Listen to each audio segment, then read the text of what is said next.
بسم الله الرحمن الرحيم الحمد لله رب العالمين ثم الصلاة والسلام على أشرف المرسلين سيدنا وحبيبنا محمد بن عبد الله وعلى آله وصحبه أجمعين أما بعد السلام عليكم ورحمة الله وبركاته. وعليكم السلام ورحمة الله وبركاته. أبيتي وبامي نبتشالا abatoto obuliro ku lutimbe gaggadde Labbaika Islam Media.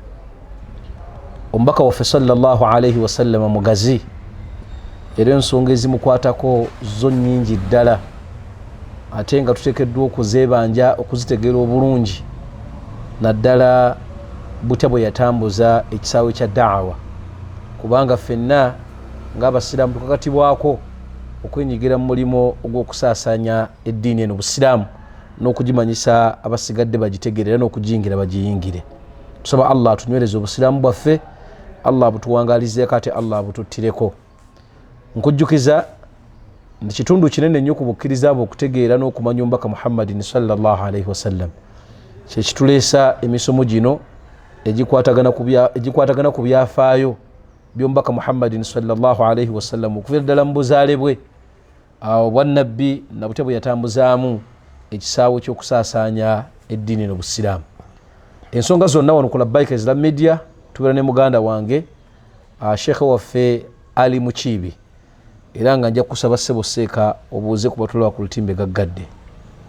Alhamdulillah thumma salatu wassalamu ala rasulillah wa ala alihi wa ashabihi wa man wala.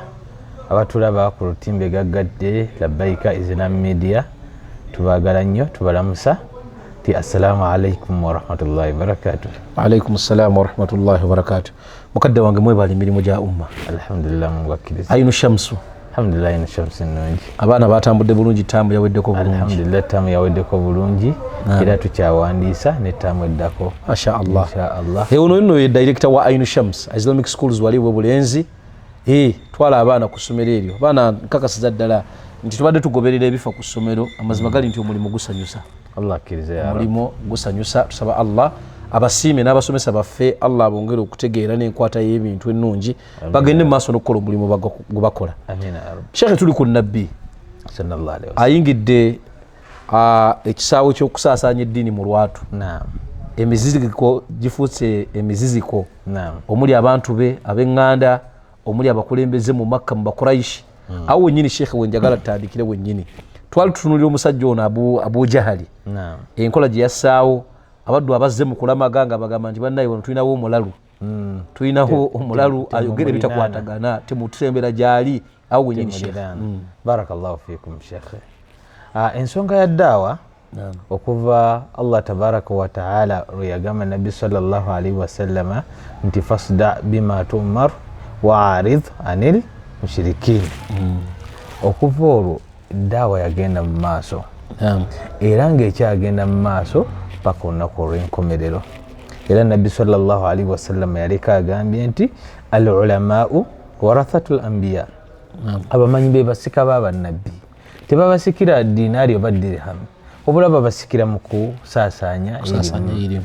Kyonna ky'oba okoze ki ky'oba osobodde. Ky'ova olaba nga twenyigira mu masomero nti osanyuka nga waliwo omwana ayize aya ya Qur'an naye nga giyigidde ku mikono gye. Kyokka kiba kikumala. N'omuzadde yenna ng'omwana we ayize aya ya Qur'an emu bweti nga gw'otaddemu akasente. Wallahi teri kikisinga. Kimanyi nti abazadde abalala tebalowoozaako ku nsonga nti bali mu daawa. Bayinza okuba tebakimanyi naye singa bakimanyi kuba waliyo n'omuzadde mu daawa omwo mwennyininyini n'agamba nti eddiini eyitiridde. Omwana kamutwaleko mu luzungu eddiini eyitiridde. Nga musiraamu yagamba nti si gamba mbu oluzungu teruliwo. Olusiraamu luyitiridde nnyo ku ssomero okwo. Musomesa nnyo ebyeddiini. Si lwe luyitiridde naye omwana wabeera owa fasiti mu ddiini oluzungu n'abeera wakuna. Omuzadde naga eddiini eyitiridde omwana agitegedde nnyo. Mugenda kunnyononera omwana n'afuuka omuziziko mu ddaawa. Naye ebyo byonna byonna nno biri mu miziziko gya ddaawa Nabbi sallallahu alayhi wasallam gye yatandika nga tujjukira ekigambo Waraka bin Nawfal kye yagamba Nabbi sallallahu alayhi wasallam nti ma jaa ahadu bimithili ma ji'ta bihi illa udi. Teriyo yajja mu bajja bonna nga zze n'ekyo nga kyozze nakyo okujjako yayiganyizibwanga. Waliwo abayiganya direct, waliwo abayiganya indirect. Oli nakola program ng'agimanyi nti program eno esazaamu ki okusaasaanya daawa n'ebirala bingi nnyo.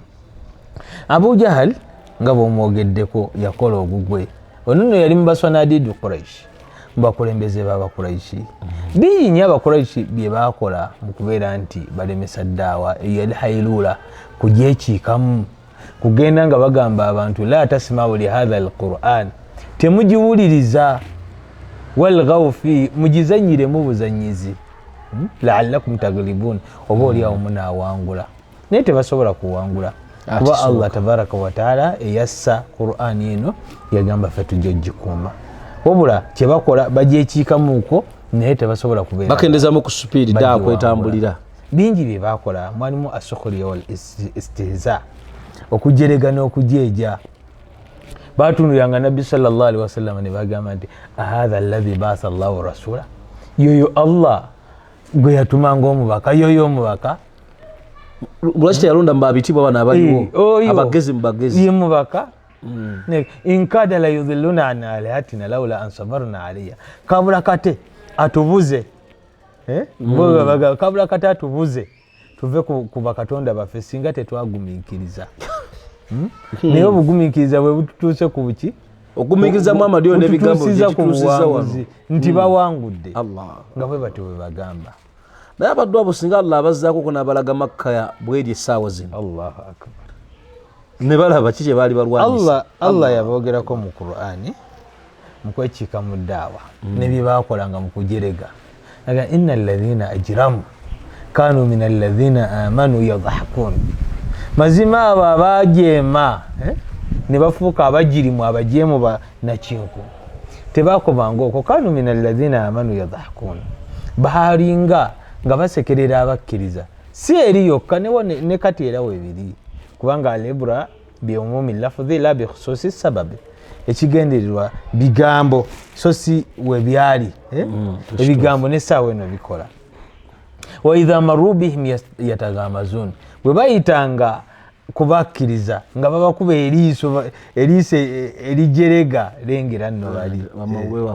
Wa idha nqalabu ila ahlihim inqalabu fakihin, bwe baddangayo neeka nga bamaze okuyisa obubi abakkiriza, inqalabu fakihin, baddangayo nga bwe beewaana abo tubamaze okankubidde bwe baddayo eka ogeze nokakuba eŋŋumi awo naye nabanga enoze nti ng'anyumizako mukyala we nti kyenkoze abasiraamu ekitegedde kibadde kyamaanyi nnyo, bambe Katonda kyetuvaako tekibadde kyangu, ndese bonna bonna tebakyasobola nakuddamu kukowoola.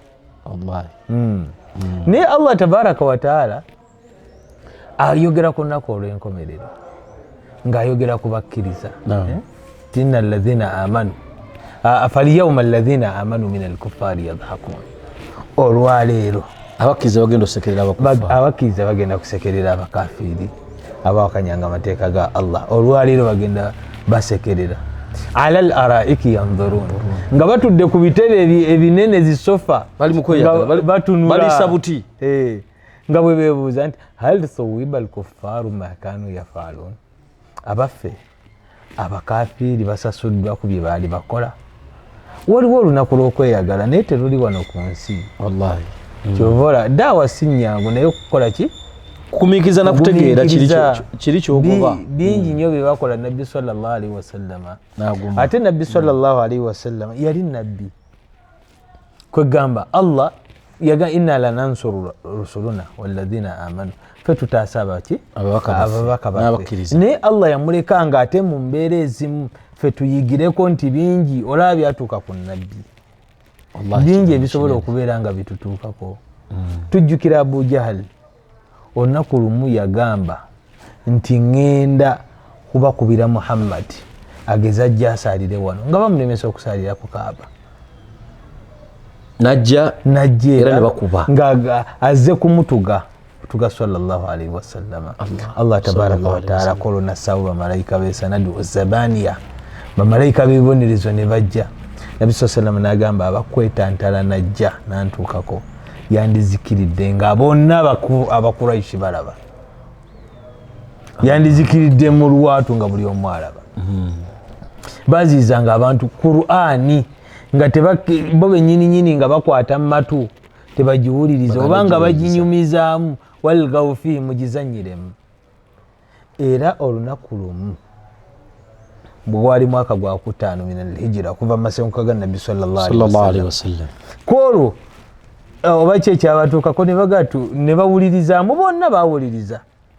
Nabbi sallallahu alaihi wasallam eri asoma suratu najm wannajmi idha hawa ma dhalla sahibukum wama gawa. Allah yarayire munyenye n'okuboneka kwazo aga nti ma dhalla sahibukum wama gawa, munnammwe oyo tabulangako era taliko kikyamu kyonna. Wama yantiqu anil hawa, tayogera kwagala kwa mutima gwe, huwa illa wahyu yuha, teri byayogera okujja kubaka obumukkako. So Dr. Sheikh paka essura gyekoma nga bawuliriza paka afara'aytum allata wal uzza wa manata thalithata al ukhra alakum dhakar wa lahu al untha paka essura. Naye Nabbi sallallahu alaihi wasallam yatuuka okuvunnama mawdhu ya sujud, okuvunnama bwe yavunnama abakuraishi bonna ne bavunnama.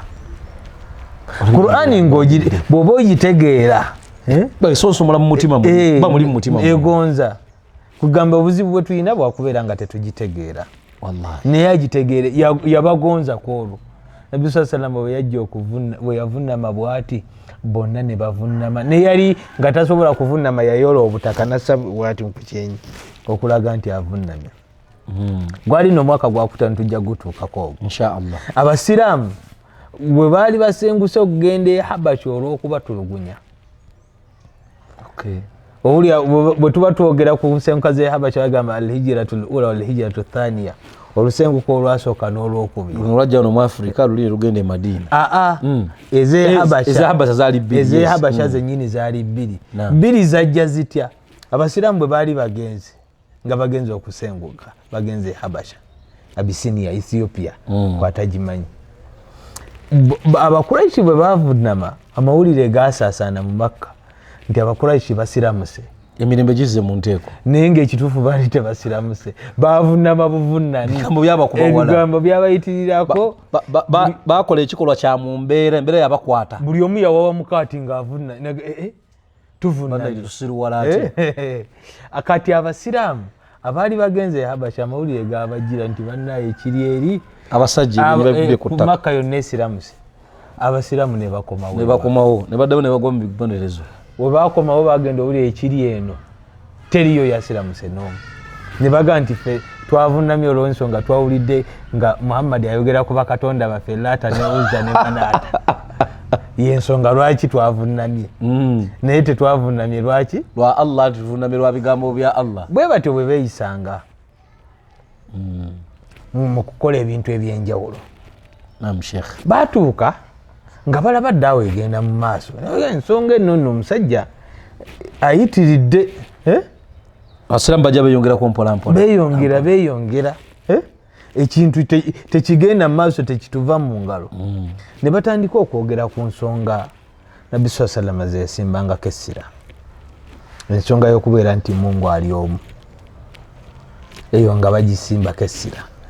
Ensonga y'okubeera nti Nabbi Muhammad mubaka. N'ensonga y'okuzuukira. Ezo zaabalumyanga nnyo omutwe. Era ze ensonga ze beekiikangamu. Abakuraishi baali nabo nga bamanyi nti Katonda gyali. Naye nga bagamba aliko abayamba. Naye ng'era bagamba ali omu. Naye nga bagamba nti Katonda mu bwomu bwe era talina kimwegattako.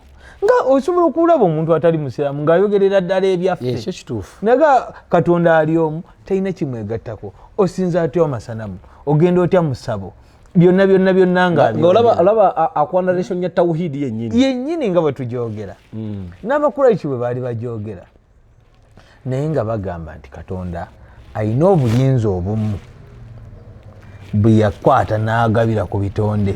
Wallahi. Nga bamalayika, nga bannabbi. Alina obuyinza bwe yabawa. Banabo babeeko bye bakola. Era nga bakkiriza nti tekyandibadde kyamagezi kwetuukira kuwa Katonda direct. Wato mwadde kitiibwa. Olina okuyita mu bano be yawa obuyinza. Ng'ebyensi bwe biri. Tawano lekodoke ku munene. Bwe bamala okukkiriza ensonga eyo ne bagamba nti abantu abo nno baafa ne banoonya kabuli zaabwe ze basobola okufuna ebifaananyi byabwe bye baali bamanyi ne babibajjamu bye baali tebamanyi ne babajja ebyagala obikola basobole okubayitamu batufaanagana kati ne baga nti be bano be tulina okuyitamu tusobole okubeera nga tutuuka tetujoga mukama katonda nga tumulumba direct ekituufu walina okubaawo protocol katonda Allah subhanahu wa ta'ala tumutuukako direct ekikulu era tayagala kuyita eyo nno omusiraamu atulaba ekyo kitwale mutuukako ekyo kibeere mu mutima gwo ti Allah wange tumutuukako tetuyitamu la nabiyu mursal wadde nabbi eyatumwa tetumuyitamu wala malaku muqarrab wadde malayika gye tumanyi nti eri ku mwanjo tetuyinza kusaba netuyita mu Jibriiru tetuyita mu Jibriiru tetuyinza kusaba tugamba nti esaala tugimaliza tuyita mu nabbi Muhammad wabula tusobola okugamba nti ya Allah katonda wa Jibril rabbu Jibril Allahumma rabbi Jibril wa Mikaila wa Israfil fatir as-samawati wal ardi bitibwa tuli wa Allah nti bali bitonde byo kubanga buli kimu kitonde bitonde by'amaanyi naye tugulumize ya bitonda okubanga ne bitonde byo mwebiri ebyo omulezi wa nabbi Muhammad sallallahu alaihi wasallam nkusaba ensonga yange bweti ne bweti wallahi ekyo kyekisinga obukulu ate ngera kiri mu kusaba tukiyita gundi okubeera nga tutendereza Allah kabla okumusaba ataqarrubu ila Allah Allah yagaya ya alladhina amanu taqullah wabtagu ilayhi alwasila abange mwabakiriza muti Allah muteekewo amakubo ti Allah ayagala okumugulumiza ayagala okumuwana ayagala okumusuuta bala bagenda bategeera ayo linaga nti Allah atugamba tuteekewo amakubo n'ayitako mu ssabo n'ayitako ewa pasita gundi n'ayitako ewa seeka gundi byonna byabakozesi ababisoose era yensonga lwaki nabbi sallallahu alaihi wasallam yatumwa abaluŋŋamye tukola tutya Allah teyagamba nti musseewo amakubo n'abalekaawo wabula yagamba nti muteekewo amakubo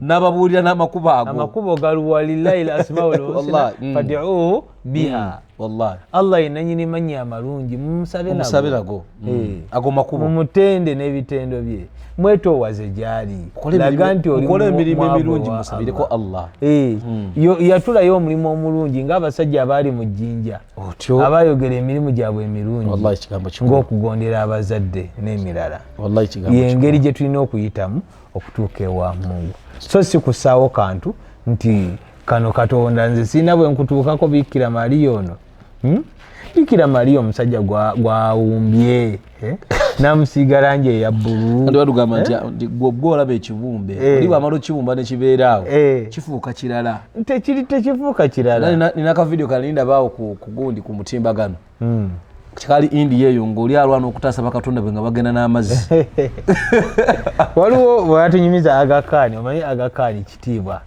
oba eringa ddiini naye yava mu ddiini ya busiraamu ne babuulira ddala kati omu kuba Aga Khan e India yali agenze bugenze mu India atudde mu train abantu ne bajja okutandika okumusinza kati yali mu training abantu ate bali bweru kyeyakola okubayamba n'ayisaamu omukono ne banywegera omukono ne basaba omukono ne bakola ki omusajja omu kyava amuga nti waayi gwe omusajja ow'ekitiibwa bw'otyo oleka otya abantu ate batandika okukusinza mukono nagamba wano ninga abayamba kuba basinza bibumbe basinza nte kati okusinza ate omuntu kiba kisukkulumyeko okwo kati bagize baba badvansinze bavudde mu bibumbe bitawulira bitwogera bavudde mu nte zitategeerezebwa kati badde ku muntu kati akabumbe omuntu kabumbye ente ate sineeyogera wabula ate ne bateekawo ku kibumbe bayitire mu kibumbe ky'ente Allah tumwebaza ku hidaya y'obusiraamu tusaba Allah atukumira obusiraamu bwaffe wallahi Allah gyali era omutima gwa buli muntu yina gukkiriza gyali kubanga bwe bubumbe obutuufu Nabi sallallahu alayhi wasallam yagamba kullu mawludu yuladu ala al-fitra buli kizaalibwa ko bubumba kimanyi nti Katonda gyali naye embeera environment mwowangaalira fa abuwaahu nabbi ayogera mu bazadde nti yuhawidanihi be bamfuula omuyudaaya au yunasiranihi omunaswara omukristaayo au yumajisanihi oba ne bamufuula majusi asinza omuliro n'ente n'enjuba n'omwezi ne bamalayika ne bannabbi tetubasinza bonna tusinza Allah tabaraka wa taala. So abakuraishi ensonga ezo esatu baziteekako nnyo omulaka ajala al alihata ilaha wahida Muhammad yakuŋŋanya bakatonda bafagala bafuddemu omu nti bali tebaliyo kijje kire inna hadha la shay'un ujab kyayogera kyewuunyisa okuzuukira aidha kunna idhama warufata tumaze okufuuka eŋŋumba gumba tuweddewo ate Mungu atuze ekyo kijja inna lamabuuthuna khalqan akhar tunazuukira ebitonde ebirala tuzuuke tuddemu tufuuka abantu atuzzeewo tufuuka abantu bennyini nga bwe tubadde. Allah n'abagamba nti okutonda eggulu n'ensi kinene nnyo okusinga okubazzaawo. Allah n'abagamba tujja bazzaawo nga bwe twabatandika omulundi ogwasooka okuzzaawo ekyaliwo kwangu okusinga okitandikawo kati wabanga yabassawo nga temuliiwo. Allah n'abagamba nti abaffe mmwe abatasubira kuzuukizibwa edduniya eno kuliko abantu boonoonye basse bannaabwe bibeere nga biwedde afanajalul muslimina kal mujrimin tufuule abasiraamu ng'abajeemu bonna nga bafaanagana malakum kaifa tahkumun. Nakigamba abantu eyo nali kulumba olumu ne baga nti gw'obanga Katonda eyo levo gy'omulabirako nga bwe bunafu bwa Katonda mu mutwe gwo nti ono ayende atte abbe abonyeebonye akole byonna afe bibeere nga biwedde ono asaale asaddaake ayambe asaasire afe bibeere nga biwedde nga gwe bwotyo bw'olaba Katonda wo bwotyo bw'omulaba ddala. Allah yabaga nti malakum kaifa tahkumun esooka muziraba mutya mulamula mutya amulakum kitabun fihi tadrusun oba mwinayo ekitabo ekyammwe kyemufunamu notisi zino zemwogererako. Allah mwinayo ekitabo ekyammwe nabwe ekityo ne bagamba Nabbi Muhammad abeera atya nabbi gwe bazadde nga tukola ki tulaba abeera atya nabbi abadde mu biyumba bya mbuzi wano lawla unzira alayhi malakun fayakuna maahu nadhira kale bwakiri bandisindise malayika nebeera nga bali bombi batambula babiri netulabirako netugamba nti oyo kayina malayika oyo gwatambula naye kituufu nabbi mutuufu nabbi ayina kubeera muntu era kubanga era Allah amusindise mu bantu. Allah w'obubaka bwe kugwaba yaga tube kubeera bamalayika Allah yatuwadde malayika naye tuli bantu. Allah alonda yastafi alonda kugwaba yagadde n'agamba gw'oli nabbi era n'amuteekateeka okubeera nabbi. Ebintu byetwogerako tebyali byangu bityo tebyali byangu bwangu bwe bityo nti yayitangawo buyisi bwati abantu bibagira nayimirirawo n'agamba nagenze mu ggulu n'endaba Yesu naŋŋamba ensi egenda kuzikirira mu nnaku abiri nabaddeko ne Katonda eggulo nga tutudde ne tunyumyamu naye abantu abawuliriza ebintu bino seeka mu kibi kibuzo nyo kanjibuuze guyinza okuba ne ansa balya mmere ki emira ddala omuntu okutegeera omunabeera nga tategeera ddala tugambe nti sheitaani yabikka amatu gaabwe n'amaaso omusajja omukulu alina n'abaana alina n'abakyala alina abakuzaala bw'otuula ne masters degree yo mu katebe omusajja n'akugamba nti eggulu nabaddeko ne Katonda naawe n'okkiriza seeka oba olyaki kubeera tulina ogitegeera tugimma abaana. Omusajja yagamba nti Katonda yaŋŋambye ensi egenda kuzikirira mu mwezi ogwokusatu tuli mu gwakumeka tuli mu gwakutaano yagamba mu gwokusatu egenda kuzikirira ensi netazikira ne owaaye nga teyazikiridde tya nasiibye nnyo nensaba Katonda n'agireka abaana ne baleeta ebirabo musumba yatutaasizza yasabye Katonda dunia n'agireka tuliwo ku lwakusaba kwa musumba. Allahu akbar. Ate wali nakugamba waneno nti waliwo n'ababuyabuya abatandise okuleeta ebibozibozi ebyo mu busiraamu ebyo naye kuba nti obusiraamu buli self cleansing nti oleeta obuyabuya bwo busiraamu bwennyini ne bukkirizinga ne bukuteeka wali teri yawangula ne bukuteeka wali. Mirza Ahmad Gulam yagamba ye nabbi ye masiha ibn Maryam ye masiya ye mahdi al-muntazir yani n'awagirwa Abangereza okubeera nga puroguramu ekola ki etambula era gye bali ne wana Abahamadiya we bali e Uganda abakkiriza mu Mirza Ahmad Gulam mbalaba wane wandegeya bamuyita y'omu ye Yesu Masiya ye Mahdi al-Muntazar ate Muhammad ye gundi oba ne Masihi Dajjal era yeye naye bamaliriza ate bagamba mu Qur'ani gye bagoberera awo wonna tebalinawo ekitabo kye bagoberera yagenda n'ekitabo ekituufu bamaliriza bagoberera Qur'ani then ne bagituusa nabalabegana naga nti awo balindirirawo Qur'ani entuufu Ahmad yagenda nayo naye abo ate abashiya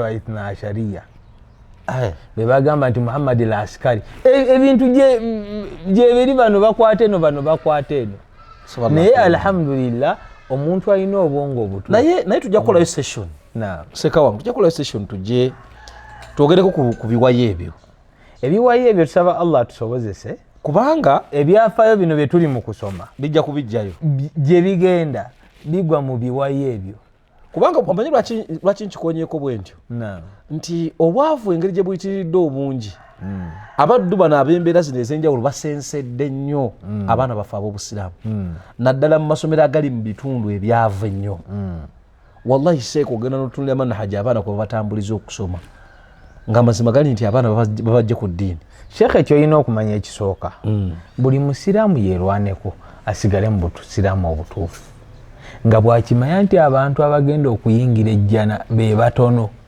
kikulu gwe weerwaneko gwobeera mu jjana bwe tubeereyo ku masomero nga tusomesa oyinza okulaba abaana 600-800 nga bonna beebikkiridde noga masha Allah jjana yino wano yonna then bw'ofuluma nabo bennyini oba n'obataba oti muba mulimu ajja okujjako akakaaya awaliwo akajjako nga ateeka ekigere wabweru wa geeti weeti n'akajjako n'akateeka mu nsawo gyeri ajja okusala ekimemeya bo bennyini bajja kukendeera then otunde bwoti tugeze tebali wajjeeko kakaaya otunde mu society nga tokyabalaba babuze olw'obungi bw'abantu abatali ku kituufu kati n'olwekyo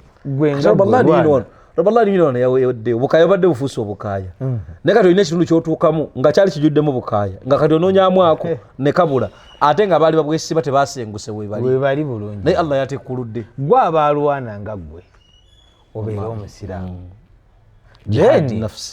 olumirirwa omulala munno ng'olumirirwa muyingire mwenna ejjana wa illa ekituufu kiri nti abanayingira ejjana be batono tusaba Allah agituwe tusaba Allah tusemba ya rabbi kati ebintu ebyo abakuraishi baabikubaganyako ebirowoozo Allah nga bw'abaddamu zonna ensonga ne zibalemerera bwe zabalemerera ne bagenda ku paati 3 oba paati 4 ne bagamba abasiraamu tutulugunye batulugunye amazima go gatulemye okuggala era abagayingidde okusinziira ku budde Allahi bwe mbulaba bugenderedde tujja kulaba engeri abantu abo gye batulugunyamu abasiraamu mbeera za byafaayo bya nabbi sallallahu alaihi wasallam tugaziira ddala tukuyambeko gwe atulaba ku lutimbe gaggadde okwongera okumanya eddiini yo n'okumanya omubakawo nkujjukiza nti nabbi sallallahu alaihi wasallam yagamba tayinza kuba mukkiriza tayinza kukkiriza omu mummwe okutuusa nga nze nabbi Muhammadin sallallahu alaihi wasallam ndi mwagalwa nnyo gy'ali okusinga abazadde abamuzaala abaana abazaala n'edduniya eno yonna n'ebigirimu kalaamu rasulu sallallahu alaihi wasallam byali bigambo bye naye tojja kwagala gw'otamanyi tojja kutegeera ddiini gy'otamanyi tutera nnyo okwogera ebigambo ebigamba nti raditu billahi rabba wa bil islami diina wa bi Muhammadin sallallahu alaihi wasallam nabiyya ebigambo ebyo byetaaga omuntu n'abyogera nga Allah gwayogerako amumanyi era amutegeera ng'obusiraamu bwagamba nti musanyufu nnyo musiimu okubanga obusiraamu yeddiini ye ng'eddiini agimanyi n'atuuka n'okugamba nti musanyufu era musiimu okubanga nabbi sallallahu alaihi wasallama ye mbaka we ng'amazima gali nti amutegeera kyekituleeta mu kanyumero kano ak'ebyafaayo ku lutimbe gaggadde mukadde waffe shehe ali mukiibi n'abeera nga ate atutangaaza mu nsonga ezo mbasaba bigambo bino bye tujja twogera weewale okubeera omuziziko mu kutambula kwa da'awa weewale okubeera ensonga eremesa da'wa okweyongera obe drailing da'wa okutambula oyinza okuba nga togizibidde ddala naye n'ofuuka ensonga ekendeza speed yayo okutambula ojja kuba oyingidde mu kibiina ky'abantu bano betwogerako ekibinja kya Babu Jahali abagufuula omulimu okulaba nga obusiraamu tebutambula mutole zakatul maali basobole okuwa abaddu bano abali mu fisabilillah okukola omulimu gwabwe ba ulama basobole okubeera nga bakola omulimu gwabwe mu butuufu bw'ogukola mutwale abaana basome eddiini abanayongerayo ebigambo bino byetwogerako olunaku luno olwaleero omwana mutwale ku Ainu Shamsi genda wali eri ku Cham Towers room number 221 ogende mu nsonga ze za umra ne hijja ogende bino ebintu byetwogerako ogende olabeko webyali wennyini bagambe nti awo wali Kaaba awo wali kino awo wali kino awo mbaka Muhammad we yali wano yali ne basahaba wano yatuukira e Madina ebyafaayo bino byogerweko nga n'ebifo mwe byali obisika bulungi nnyo mu mutwego ekyo ndo kyekyaleeta Labbaika Travels okubeera nga ate eyambako okubeera nga ekutambuza gwe ng'omulamazi e Maka ne Madina.